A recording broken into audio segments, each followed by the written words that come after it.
리버풀이 리그 26라운드 썬더랜드 원정에서 1대0 승리를 거뒀습니다. 같은 라운드 4위 맨유와 5위 첼시가 동시에 승점을 드랍했기에 더욱 의미가 있어요. 이제 5위 첼시와의 승점 차는 2점으로 좁혀졌습니다. 그리고 차후 일정면에서도 리버풀이 조금은 유리하기도 하고요. 사실 저는 지난 맨시티 경기보다 썬더랜드 원정이 더 어렵다고 보는 입장이었어요. 썬더랜드는 올 시즌 유럽 전체에서도 몇 안 되는 홈 무패 팀이었으니까요. 오늘 승리가 여러 가지 측면에서 의미가 있기는 하죠. 4-2-3-1 포메이션을 들고 나온 슬롯 감독은 골키퍼의 알리송, 왼쪽부터 로버트슨, 반다이크, 코나테, 엔도로 포백 라인을 형성했고 3선엔 맥칼리스터와 흐라벤을 배치했습니다. 또한 2선엔 각포, 비르츠, 살라, 그리고 최전방엔 역시 에키티케가 선발 기회를 얻었습니다. 허준 선발을 예상했던 우풀백 자리에 엔도가 출전한 것이 눈에 띄는 라인업입니다. 그럼 지금부터 오늘 경기 몇 가지 포인트들과 개인적인 경기 MOM에 대해서 이야기해보려고 합니다. 경기를 보는 시각은 개인차가 있을 수 있다는 점 참고해 주시고요. 그럼 영상 바로 보시죠.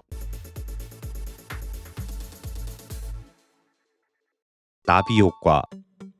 오늘 경기 리버풀은 전반전에만 무려 14개의 슈팅을 기록했습니다. 그리고 이는 올 시즌 원정 경기 최다 슈팅 기록이라고 해요. 그만큼 오늘 경기 리버풀의 경기 지배력 자체는 매우 높았다고 볼 수 있습니다. 썬더랜드를 완벽하게 통제했던 거예요. 하지만 리버풀은 오늘 역시 전반전 득점에는 성공하지 못했습니다. 특히 전반 32분 비르츠의 왼발 슈팅이 골대를 맞은 것은 안타깝기까지 했죠. 슬롯 감독이 이끄는 리버풀은 지난 9월 이후 리그에서 전반 30분 동안 단 2골밖에 기록하지 못했습니다. 특히 최근 10경기에서는 성공한 득점이 아예 없고요. 이는 여전히 리버풀이 로우 블록을 형성하는 팀을 상대로는 결과를 만들어내지 못하고 있다는 것입니다. 오늘 경기도 비슷한 양상이긴 했고요. 그래도 오늘 경기에서 괜찮았던 부분은 맥칼리스터의 폼이 조금은 올라왔다는 것입니다. 오늘 경기 마카는 롱패스 성공 2회, 기회 창출 2회는 물론 태클 성공 6회, 리커버리 3회 등 공수 양면에서 나쁘지 않은 모습을 보였어요. 특히 패스기를 보는 시야나 구질은 물론 수비 커버 면에서도 6번 롤에 어울릴 만한 활약을 펼쳤죠. 물론 단발성일 가능성도 있고요. 만약 마카가 6번에서 오늘과 같은 경기력을 보여줄 수 있다면 리버풀의 전술 구성에 굉장히 많은 도움이 될 수 있습니다. 특히 흐라벤을 8번처럼 활용해 그의 장점을 살릴 수 있죠. 올 시즌 리버풀은 떨어진 마카의 폼으로 인해 흐라벤을 내렸을 수밖에 없었습니다. 하지만 볼 배급이나 수비 커버 부분에서 마카의 영향력이 올라간다면 흐라벤을 전진시켜 활용할 수 있죠. 특히 흐라벤은 상대 포켓 공간으로 들어가 볼을 받아주며 리턴을 내주다가 순간적으로 돌아서는 동작과 드리블을 통해 볼을 앞으로 전진시키는 능력은 리그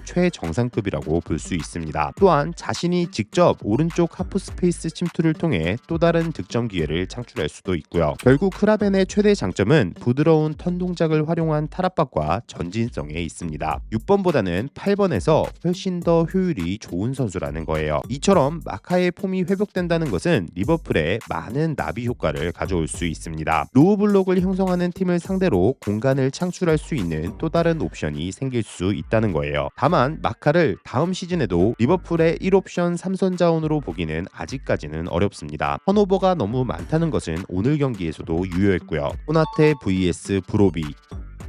썬더랜드전 또 다른 관전 포인트 중 하나는 브로비와 코나테의 맞대결이었습니다. 힘과 속도가 맞붙은 전형적인 수비와 공격의 대결이었어요. 실제로 두 선수는 경기 시작부터 격렬한 공방전을 펼쳤어요. 오늘 경기에서 파울이 가장 많이 나온 것도 두 선수에 의해서였고요. 브로비는 올 시즌 썬더랜드의 가장 중요한 무기 중 하나입니다. 반대로 상대팀인 리버풀 입장에서는 가장 경계해야 되는 선수라고 볼 수 있죠. 올 시즌 5골 1도움을 기록 중인 브로비는 지상 볼 경합 성공률 45.6%, 공중볼 경합 성공률 45.7%를 기록하고 있는데 이는 모두 리그 상위권에 해당되는 수치입니다. 몸싸움을 이용한 경합을 통해 우위를 점하는 유형의 공격수라고 볼 수 있어요. 하지만 브로비를 마크한 코나테는 올 시즌 최고의 경기를 펼쳤습니다. 수비 위치 선정은 물론 적절한 수비 커버를 통해 브로비를 완벽하게 제어했고 결국 리버풀 승리에 1등 공신이 되었죠. 특히 오늘 경기 코나테는 총 8번의 경합에서 성공하며 하며 해당 부문 강점을 가진 브로비와의 맞대결에서 완승을 거뒀습니다. 반대로 브로비는 12번의 경합에서 패배하며 올 시즌 최다 기록을 경신하게 됐고요. 또한 코나테는 오늘 경기에서 태클 성공 2회, 걷어내기 4회, 헤더 클리어 2회, 가로채기 2회 등 중요한 수비 장면을 여러 차례 연출하기도 했습니다. 특히 72분 브로비의 슈팅을 막아내는 태클은 오늘 경기의 가장 결정적인 장면 중 하나이기도 했고요. 지난 영상에서도 언급했듯 코나테의 부진은 개인적인 이슈와 관련이 있었을 것으로 예상됩니다. 이후 돌아온 코나테가 매경기 너무 좋은 활약을 보여주고 있으니까요. 아마 리버풀 보드진은 코나테의 재계약 여부에 대한 논의를 시작했을 것입니다. 개인적으로는 재계약을 반드시 해야 한다고 생각하고요. 문제는 그가 원하는 주급을 맞춰줄 수 있느냐인데 실제로 코나테가 얼마나 원할지는 모르겠지만 개인적으로는 18만 파운드 선에서 계약할 수 있다면 좋겠습니다. 다만 한 가지 바람이 있다면 코나테가 멘탈적인 측면에서는 조금 약한 모습을 보였기 때문에 리버풀 구단이 계약 기간을 너무 길게 설정하는 것은 지양해야 될 듯합니다. 아무튼 확실한 것은 시즌 종료 후 코나테를 내보낸다면 다음 시즌 리버풀의 리빌딩 난이도는 더욱 높아질 수밖에 없다는 것입니다. 이적료 한 푼 못 받고 보낸다면 더더욱 그렇고요. 북풀백 전멸.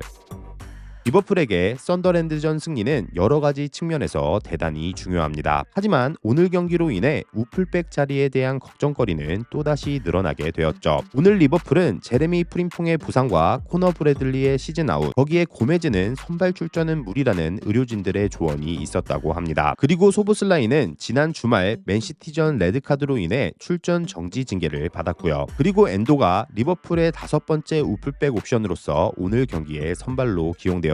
그리고 그는 부상으로 쓰러지기 직전까지 팬들에게 작은 희망을 주었죠. 그만큼 엔도가 잘해줬다는 이야기예요. 특히 그는 태클 성공 2회, 걷어내기 7회, 리커버리 2회, 병합 성공 7회 등 수비적인 측면에서는 거의 완벽에 가까운 경기력을 보여줬죠. 하지만 엔도는 경기 시작 60분 만에 페널티 박스 안으로 들어오는 크로스를 막으려다 왼쪽 발목이 접질리는 부상을 당했습니다. 들것에 실려 나올 정도였으니 결코 가벼운 부상처럼 보이지 않았어요. 엔도 또한 큰 부상을 직감이라도 한 듯 눈물까지 보이는 모습을 보였고요. 4개월 앞으로 다가온 월드컵이 걱정되기도 했겠죠. 경기 후 슬롯 감독 또한 인터뷰를 통해 엔도의 부상 상태가 좋지 않아 보인다고 말했습니다. 장기간 결장이 불가피하다는 거예요. 그런데 유독 올 시즌 우풀백 자리에서 출전한 선수들이 부상을 당하는 이유가 무엇일까요? 단순히 운이라고 말하기에는 너무 같은 일이 반복되고 있잖아요. 저는 개인적으로 살라의 수비 가담 및 폼 저하도 연관이 있다고 생각해요. 특히 빈도가 늘어난 살라의 턴오버는 같은 라인 풀백들의 스프린트 횟수를 늘리게 만들 수 있죠. 물론 살라 때문에 우풀백들의 부상이 늘고 있다고 단정지어 말하기는 힘들겠지만 영향이 있을 수는 있다는 것입니다. 올 시즌 슬롯 감독은 수비진 구성에 애를 먹고 있습니다. 이제 우풀백으로 커존이 출전하려나요? 아무튼 걱정이 되는 상황이긴 합니다. 경기 MOM.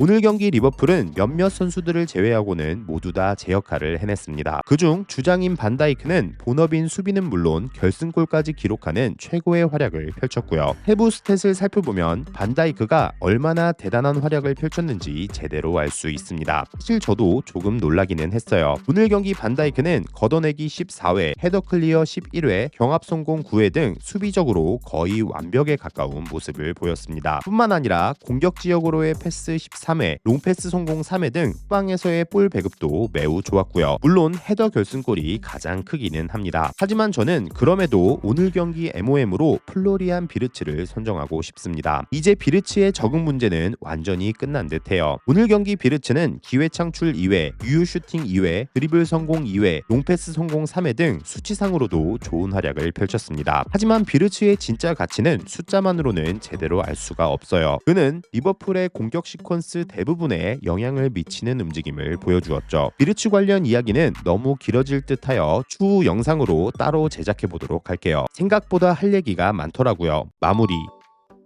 오늘은 프리미어리그 26라운드 썬더랜드 원정 경기에 대한 이야기를 해봤습니다. 물론 결과가 매우 중요한 경기였던 만큼 오늘 리버풀의 승리는 여러 가지 의미가 있었습니다. 다만 올 시즌 리버풀이 전반적으로 겪고 있는 문제점들이 해결된 것은 아닙니다. 로우블록을 상대로 필드골을 기록한 것도 아니고요. 과연 슬롯 감독은 돌아선 팬심을 다시 돌릴 수 있을까요? 지금까지 박호비였습니다. 시청해주셔서 감사드리고요. 좋은 하루 되세요.